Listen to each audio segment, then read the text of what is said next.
వర్గీకరణకు వాళ్ళ మద్దతు తెలపడం జరిగింది. 30 సంవత్సరాల సుదీర్ఘ పోరాటం. షెడ్యూల్ కులాల వర్గీకరణ జరగాలి, అట్టడుగున ఉన్న వారికి అంబేద్కర్ ద్వారా, రాజ్యాంగం ద్వారా సంక్రమించే ఫలాలు అందాలనే డిమాండ్తో ఏదైతే ఉద్యమం చేశామో దానికి నిన్న ఫలితం లభించింది. మాదిగా ఉప కులాల కళ సాకారం. షెడ్యూల్ కులాల వర్గీకరణ ఎవరికి వ్యతిరేకం కాదు. జనాభా ప్రాతిపదిక పైన మాకు రావాల్సిన రిజర్వేషన్లు మాకు ఇవ్వమని అడుగుతున్నవే తప్ప వేరే వాళ్ళది రద్దు చేసి మాకు ఇవ్వమని అడిగే ఆలోచన లేదు. షెడ్యూల్ కులాలలో ఉన్న వాళ్ళందరం కూడా అన్నదమ్ములమే, అంతా ఒక సమూహమే. ఈ షెడ్యూల్ కులాల సమూహంలో కూడా అసమానతలు ఉన్నాయి. ఆ అసమానతలను సరిచేయాలనేదే వర్గీకరణ యొక్క మూల ఉద్దేశం.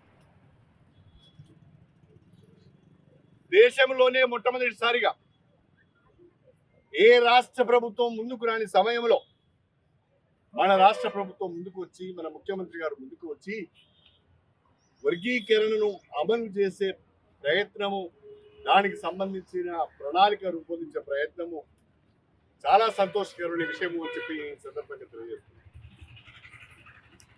డాక్టర్ బిఆర్ అంబేద్కర్ గారు దేశంలో ఆర్థికంగా, సామాజికంగా, విద్యాపరంగా, రాజకీయంగా ఎవరైతే వెనుకబడి ఉన్నారో, ఎవరైతే అనేక దశాబ్దాలుగా, శతాబ్దాలుగా అణిచివేయబడి ఉన్నారో, ఎవరైతే గ్రామాలలో అంటరానితనాన్ని అనుభవిస్తున్నారో, తెలంగాణ రాష్ట్ర ప్రభుత్వం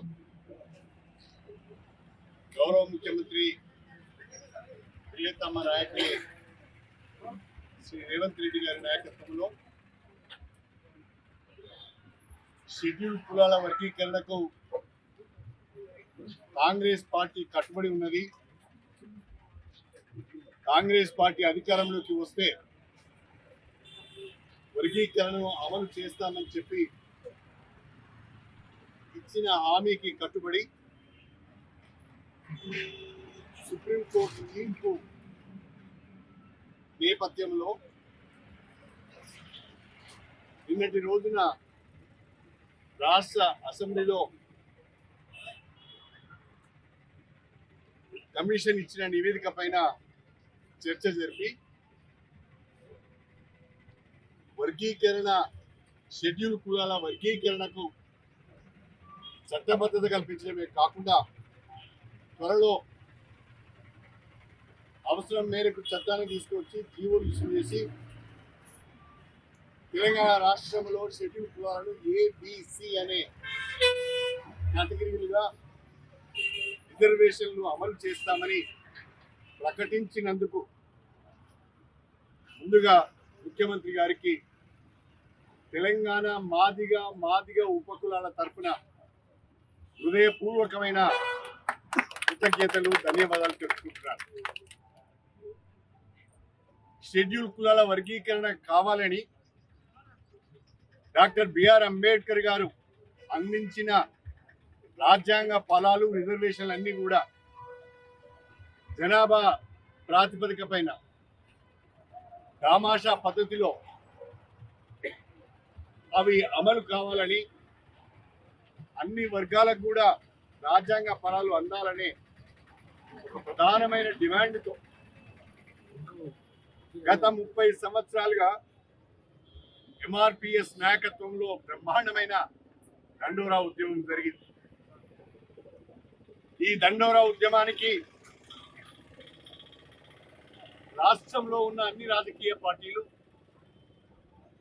అన్ని ప్రజా సంఘాలు,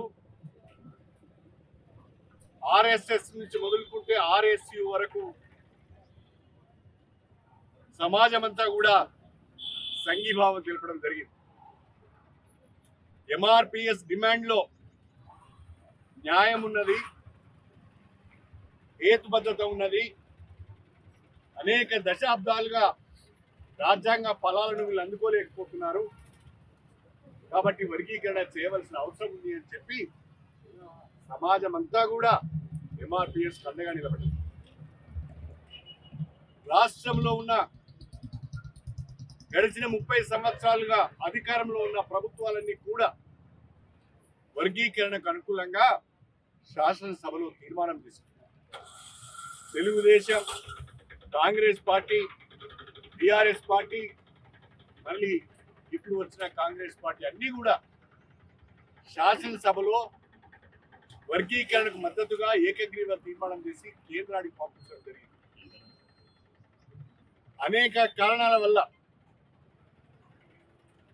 లీగల్ న్యాయపరమైన సమస్యల వల్ల 30 సంవత్సరాలుగా ఉద్యమం చేసిన అన్ని పార్టీలు, అన్ని ప్రభుత్వాలు, అన్ని ప్రజా సంఘాలు మద్దతు తెలిపినా వర్గీకరణ కాలేదు. అదృష్టవశాత్తు 1 ఆగస్టు 2024 7 న్యాయమూర్తులతో కూడిన సుప్రీంకోర్టు ధర్మాసనం ఒక చరిత్రాత్మకమైన తీర్పు ఇచ్చింది. ఆ తీర్పులో 7 న్యాయమూర్తులలో 6 న్యాయమూర్తులు వర్గీకరణకు అనుకూలంగా, ఒకే ఒక్క న్యాయమూర్తి వర్గీకరణ వ్యతిరేకంగా తీర్పు ఇవ్వడం జరిగింది. మెజార్టీ తీర్పు మేరకు రాజ్యాంగానికి లోబడి వర్గీకరణ చేయవచ్చు,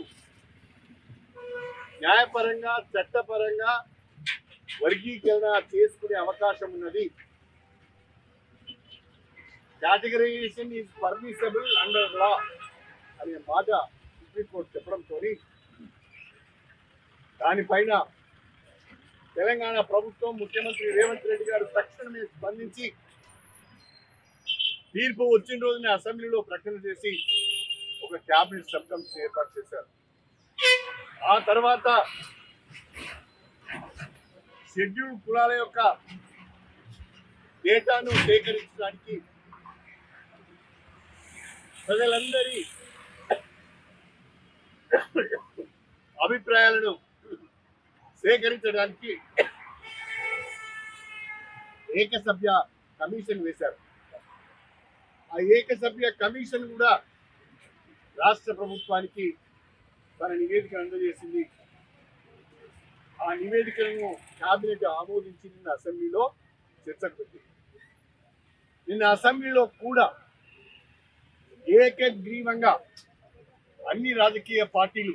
మరిన్ని వీడియోస్ కోసం ఛానల్ ని సబ్స్క్రైబ్ చేయండి. లేటెస్ట్ అప్డేట్స్ కోసం వాట్సాప్ ఛానల్ ని ఫాలో అవ్వండి. ఆ లింక్ డిస్క్రిప్షన్ లో ఉంది.